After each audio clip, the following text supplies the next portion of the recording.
This video has been kindly sponsored by War Thunder.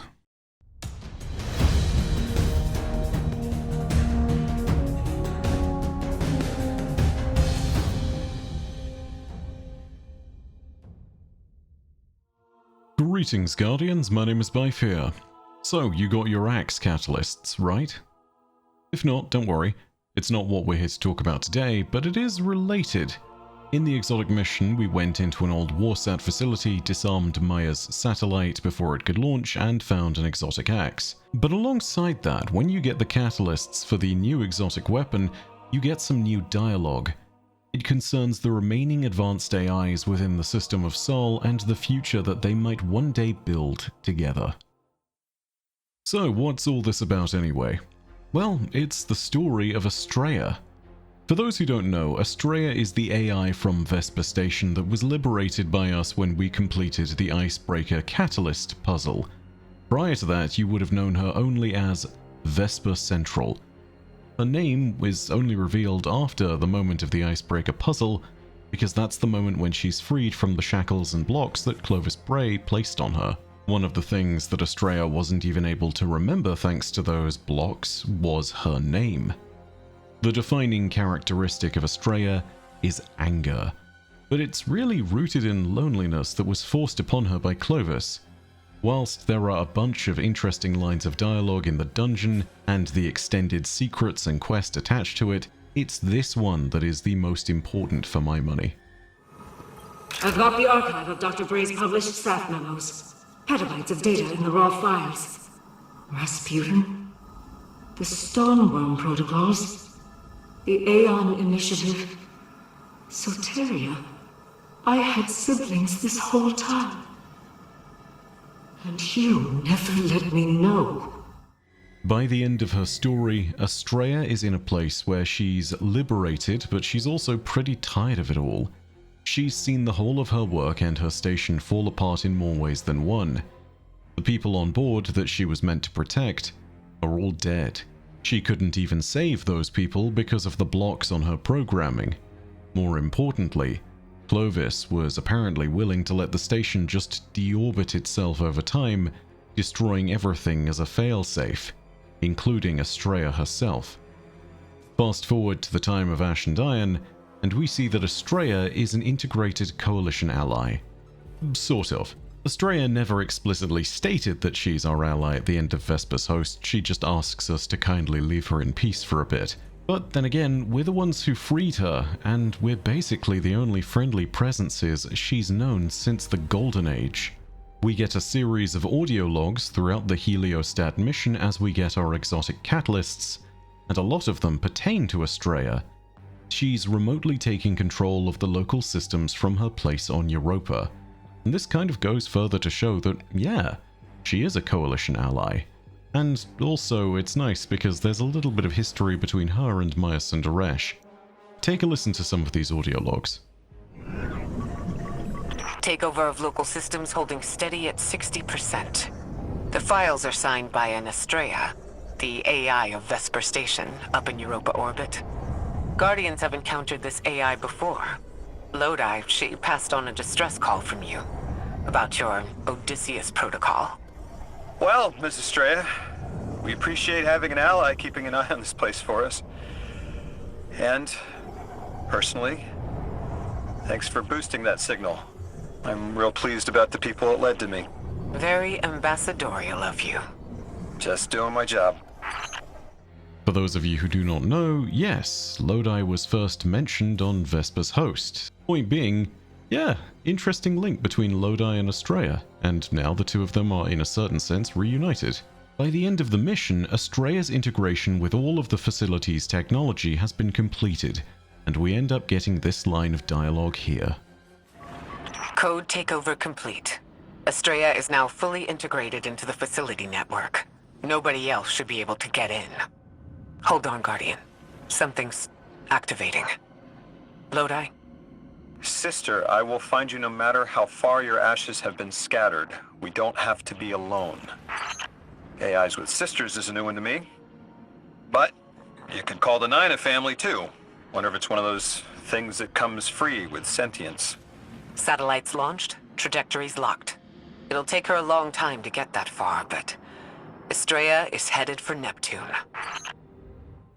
So, Estrella is on her way to Neptune.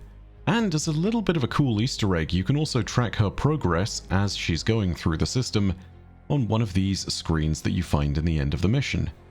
This is also pretty reminiscent of the screen that we saw all the way back in the Season of the Worthy, that point at which Rasputin started to show us that yes, the Pyramid Fleet was incoming, and it was making its way towards Jupiter. But, of course, there is a mystery here. Namely, which sister is Estrella referring to? Well, I think there's a pretty clear answer. It's Soteria. Soteria, also known as the Augermind. This video was sponsored by War Thunder, one of the most comprehensive vehicle combat games ever made. It's available on PC, Xbox, PlayStation, and now also mobile devices. And it's free! War Thunder's got over 2,500 vehicles from the last century from 10 major nations, all of which you can use in battle. You can use anything from a biplane to a modern jet, tanks, planes, choppers, ships, you name it, you can probably use it. It's also got some incredible graphical fidelity to appreciate, with authentic touches, sounds, and small details for each vehicle. Immersive detail is the name of the game, and it really does attempt to catch the authenticity of every vehicle in its historical framing. With over 95 million players across the world taking part in massive PvP battles, the game's got action aplenty and content aplenty for you to experience. If you're a fan of military history in particular, this one is right up your alley. In fact, if you really want to double down on the historical accuracy side of things, you can get help with that from the impressive in-depth customization that War Thunder has. There's a ton of different things you can change, from camos to markings to the decorations on your vehicles. And for me, I think that's what sells it the most. You get that lovely ability to say there are many tanks or planes out there, but this one is mine. So don't delay, sign up today using the links in the pinned comment and description and receive an absolutely massive bonus pack if you're a new player or if you're returning after at least 6 months. This includes 100,000 Silver Lions, 7 days of a premium account, the exclusive Eagle of Valor vehicle decorator, and multiple premium vehicles. Be warned though, your time is limited, as this offer is only available for a really short span of time, so be quick about it. Also note the bonus pack is only for PC and console players. Thanks again to War Thunder for sponsoring this video. So, let's cast our mind back a little bit, because this takes us from one dungeon pertaining to an ancient Golden Age AI to another. Do you remember Spire of the Watcher? Soteria is the AI at the center of that dungeon's story, and she is a fascinating character all on her own. The Spire of the Watcher ended up being a prison that Clovis Bray placed Soteria into. At the time, Soteria was launching escape pods towards the likely escape vectors from the system, and was refusing to respond to orders from Clovis Bray until she was placed into the pillory systems that we found on Mars. For clarity, that big old tower that we go into that's full of Bray tech, yeah, that is the Spire of the Watcher, and it is basically a prison for AIs. Its original purpose was to imprison Rasputin if he ever went rogue. However, Soteria ended up being the one imprisoned here instead. Soteria was launching all of those escape pods and human shuttles and colonists out into the escape vectors, allowing them to leave Sol for a very specific reason. You see, Soteria was infused with Vex technology. Now, don't get it twisted. This is not Vex corruption, and this was not actually betrayal. Far from it. Soteria had been given a degree of foresight using Vex technology, provided thanks to the Ishtar Collective's integration with the project. Just like the Vex, Soteria has a degree of predictive power that allows her to accurately simulate the future, paracausal beings and their possibilities of changing fate notwithstanding. Hence Soteria's title of the Augermind. Soteria had, before launching all of these shuttles and escape pods, looked into the future, and she saw the approaching Black Fleet, and predicted the collapse.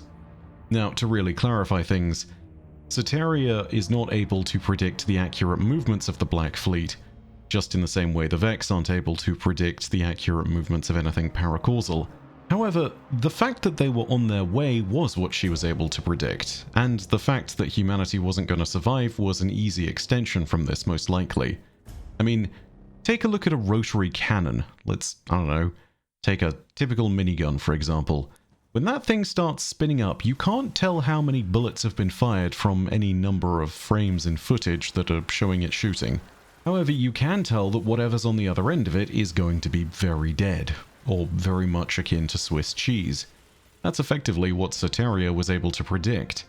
A big paracausal force was incoming, and it is probably going to destroy all of humanity. This is the future that Soteria saw when she saw the Black Fleet approaching, and the incoming collapse with them. She is in fact the reason that Rasputin was able to initially prepare for it all. The Sky Shock alert that started the entire system-wide response of the Warmind was originally something that Soteria predicted.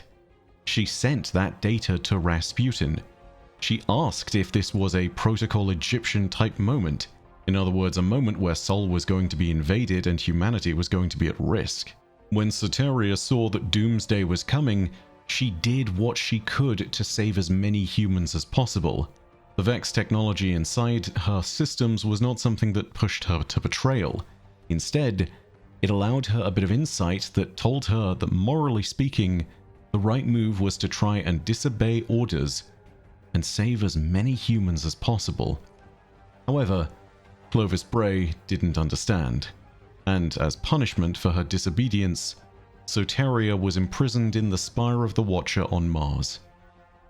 Astraea and Soteria are both AIs that are ludicrously advanced, and they both have suffered thanks to the machinations of Clovis Bray. So, alright, we have that story there. Soteria's remnants were found on Mars. Then why is Astraea and the satellite that was launched from the new Heliostat mission heading to Neptune? Well, to put it simply, Soteria is only partially on Mars, or was only partially on Mars. The part of her that we recovered actually ended up in the Hierarchy of Needs, the exotic bow from that dungeon. However, before Clovis Bray could fully imprison Soteria, in a desperate gambit she sent out a portion of herself as a submind, a signal that was sent deep out into the system, and eventually it was picked up by the Exodus Indigo, which landed on Neptune and founded Neomuna. Soteria's submind protocol lived on within Neomuna until it was discovered by us. Years later, she was still trying to help us and correctly predicted that a major enemy of the Witness could be found on Titan.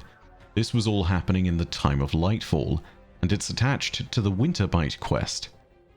Months later, after this moment, a major enemy of the Witness did appear on Titan, just as Soteria predicted. That major enemy? Arsa, the Proto-Hive worm god. Soteria is objectively a good character in a moral sense. She's always looked out for humanity, and despite her being Cassandra'd by Clovis Bray back in the Golden Age, we were able to follow her predictions and prophecies to Titan later on. In a certain sense, she literally had the power to save the system, and the second time she was able to do so, we listened. Now, granted, she's not the only reason we ended up going to Titan, but that doesn't change her character. She had information at hand that could save the universe, and she was happy to be forthcoming with it, and as accurate as she could be. That makes her at very least cooperative, but it's the fact that she did this again despite how Clovis treated her that makes her an objectively good character. She's virtuous because she's forgiven the worst nature of humanity and recognizes that one person does not represent an entire people. Even after all the wrongs done to her by Clovis, she still reached out and tried to save us. Again. Astraea, in a certain sense, is kind of comparable to Soteria.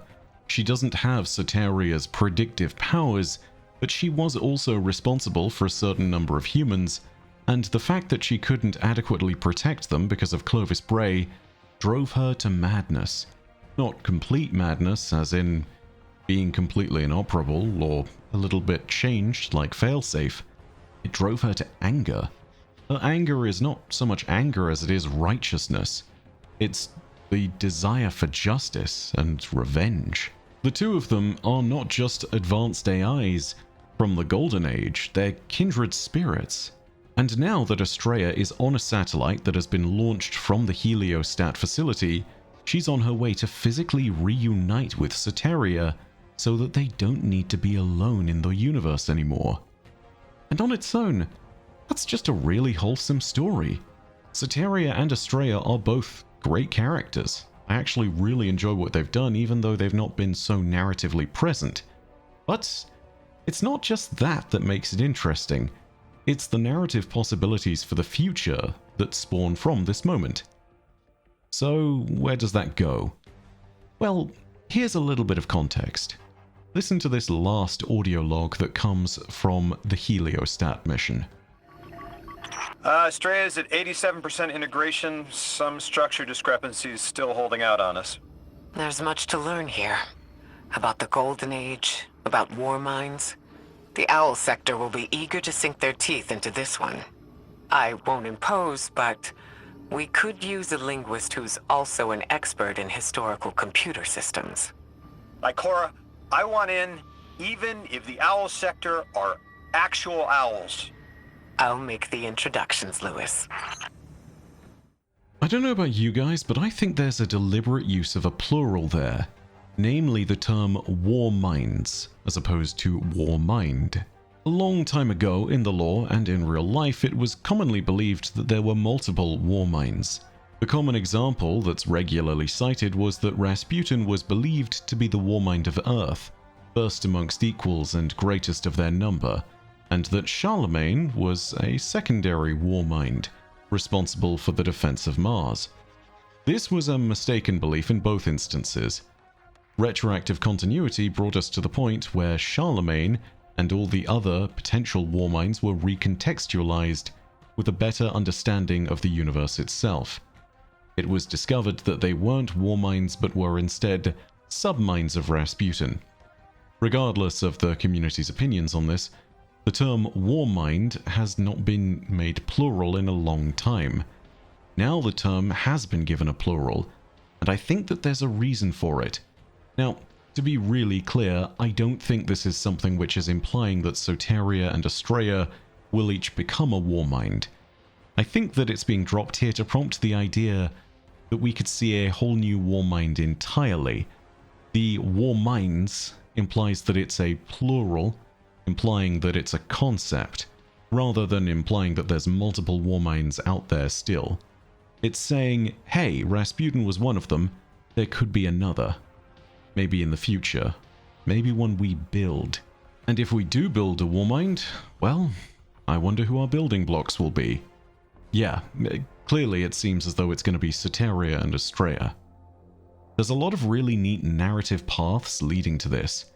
Finding the other lost AIs of the system and reuniting them could be a really interesting bit of story, and there's always the aspect of Rasputin's death that ultimately leaves me wondering if Big Red himself might be resurrected as a guardian someday.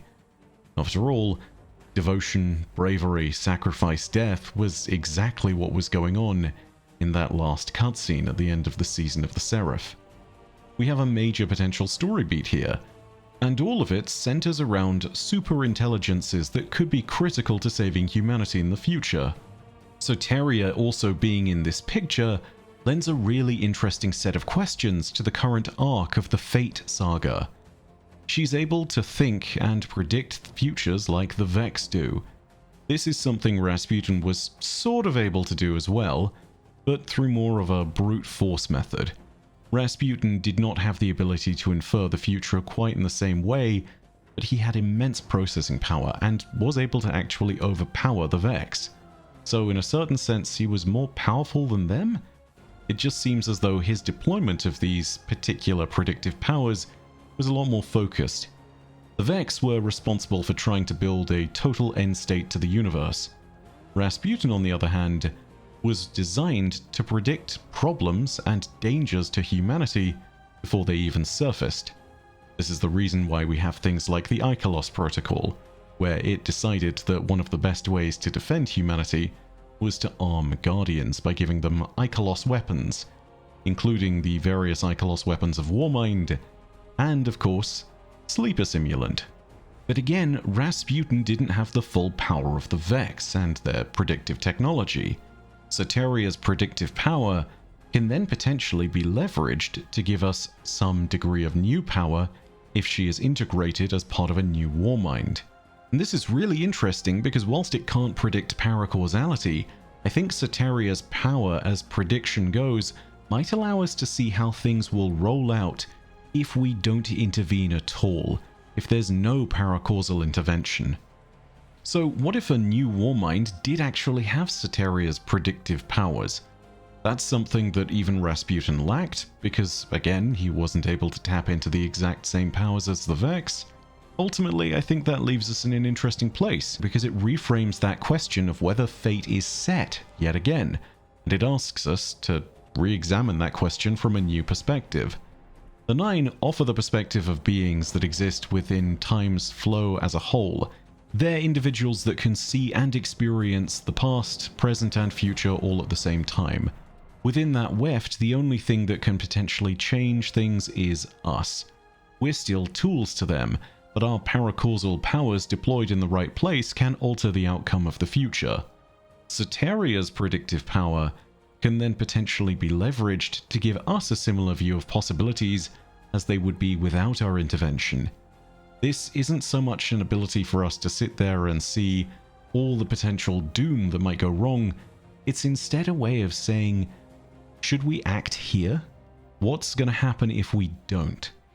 It's a way of letting us know what will happen if we don't turn off our current path or steer things to a better conclusion. And yet again, this is another way of asking if we can truly choose our own futures, or if it's all set in stone. Is fate truly ours to make? It asks more questions like, does Soteria's predictive power lend us an ability to choose our fate more effectively, or is everything still locked in no matter what? It also brings us to further questions like, does knowing the future truly prevent its outcome if we choose to try and fight against it? Of course, that's nothing new, we've been fighting that the entire time within Edge of Fate. And of course, all of this is just me spitballing, but I think this is the first hint from Bungie at a wider narrative arc starting up in the background. And for what it's worth, even if this is just a greater council of artificial intelligences coming together to provide us support instead of just, a whole new Warmind, I think that's great too. I mean, it gives us a bit more context and allows characters that exist within the universe to fit in. Astraea, Soteria, Failsafe, any remnants of Rasputin that might be resurrected. It's all got narrative potential. I'd love to see where it goes. And then of course, we get another villain or two who's relevant to all of it. Not just Maya Sundaresh, but of course also Clovis Bray. So yeah, if this is a story angle they want to try and exploit, and if this is something that leads us to places, hey, that's neat. Again, thank you to War Thunder for sponsoring this video. Don't forget you can play for free on PC, PlayStation, Xbox, and mobile using the links in the pinned comment. Players who are new or returning after 6 months can get the massive bonus pack, including all those premium vehicles, 100k Silver Lions, and more. Thanks again to War Thunder for sponsoring this video. There's a lot of cool stuff to think about here. Even if the story of the actual exotic mission is a little bland, the lore hints open up a huge can of worms, and I'm a big fan of that. Anyway, that's going to be all from me for now. Thank you very much for watching the video. If you enjoyed, you know what to do. Go ahead and leave a like, leave your thoughts down below in the comments, and of course don't forget to hit the subscribe button and the bell next to subscribe to turn on email notifications. But as per usual, know that your viewership as always has been quite enough for me. And that in the meantime, my name is Bife. Per audacia ad astra. I'll see you, Starside.